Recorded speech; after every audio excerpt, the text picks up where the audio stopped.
In these last few years, financial freedom has really become this new buzzword that we're all hearing all over social media. So what exactly does it mean and how can we actually reach it as soon as possible? Well, that's what we're going to be covering in this video, so be sure you stay tuned. What's up, y'all? Welcome back to my channel. If you're new here, my name is Tommy Boboy. I'm a former stockbroker and investment advisor. And on this channel, we help folks reach their financial potential because we believe it is the foundation to you ultimately living a happier, more fulfilled life. So if that's something that interests you, be sure you hit the subscribe button. And now let's jump back into the video. Now, one thing that I realized that a lot of times they don't touch on is that you actually have to make sure that you have an idea of where your end goal is. I think a lot of times we get this idea of financial freedom. Usually it happens, and for me, the way it happened, gotten out of school and I got to figure out how to make money. And I didn't really have like a set goal. It was just kind of like this almost amorphous thing where I'm just like, I need more money and I got to do whatever it takes to make more money. But when it comes to even financial freedom is you have to figure out where you are and where you want to be. So you have to get an idea where your starting point is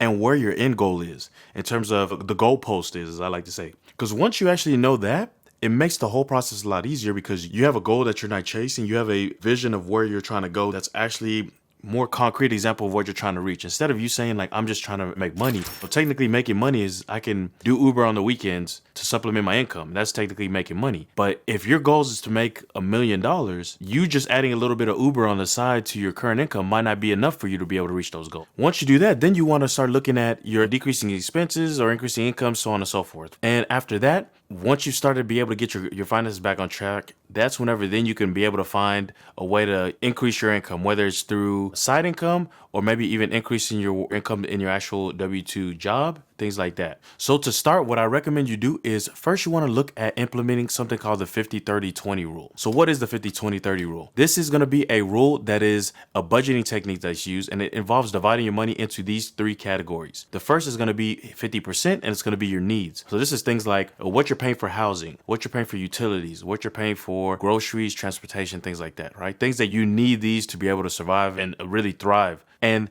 once you have that nailed down, all that needs to fit in 50% of your needs category. Next, you want to go to 30%, which is your wants category. Now, this is going to be things that you want, that you feel will make your life more enjoyable. But you could technically live without this stuff. It's going to be kind of adding more pleasure to your life in a sense. These can be things like getting Starbucks every day, or maybe you're buying, Fashion Nova every other week. These are things that can go into your wants category. Then you want to have a 20% category that's savings. Now, we all know what it is, but we just don't always do it. That's typically the case. But that's kind of how you want to look at it is you want to have 20% that you're able to put into your savings every single time. Now, that's really the 50-30-20 rule, except we want to make a few slight adjustments. We want to put the 30 and the 20 portion in the same bank account, and we want to use it to pay off your debts. So we want to put the savings and then the wants category and use it just to pay off your debts. If you have credit card debt, if you have any loans outstanding, especially high interest loans outstanding, you want to use this category to pay that off. Then you want to use that other 50% on your essentials, which was like the rent, food, etc., all that stuff. Now,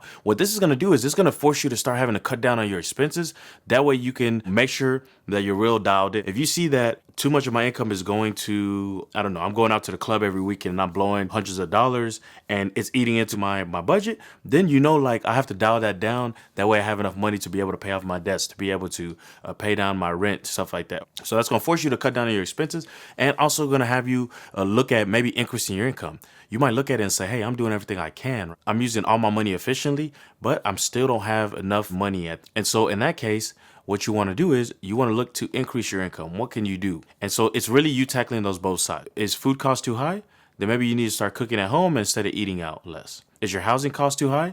Then maybe it's a situation where you got to go get a roommate, or maybe you need to move somewhere a little cheaper. So it's kind of seeing where you need to make compromises in your life for you to be able to reach what your goals are. Kind of what we touched in the beginning. If I have a goal of I'm trying to get to $1 million, I know what my end goal is. Then I got to work backwards to how am I going to get there. So other ways you could possibly do to try to raise your income is you could try to learn new skills, maybe pick up a side hustle, right? The example I always like to give is, let's say that you know how to build out patios or decks in the back for people's houses. During the weekends, I'm usually just hanging out. I'm not doing anything. I'm just watching Netflix, chilling at the house. Then maybe instead of that, why don't I find clients that I could do their backyard? I can make their porch or their deck or whatever in the back. And then now I'm going to be able to gain extra income. It's kind of like a little side hustle thing I got going on that can help me earn an extra $1,000 a month or $1,000 a week, whatever the case may be. So for me, whenever I got my license to be able to start trading stocks for investors, and then I eventually ended up being a financial advisor, that's where I saw the biggest income jumps for myself. It doesn't always necessarily mean that you need to go to a 4-year university or whatever the case may be.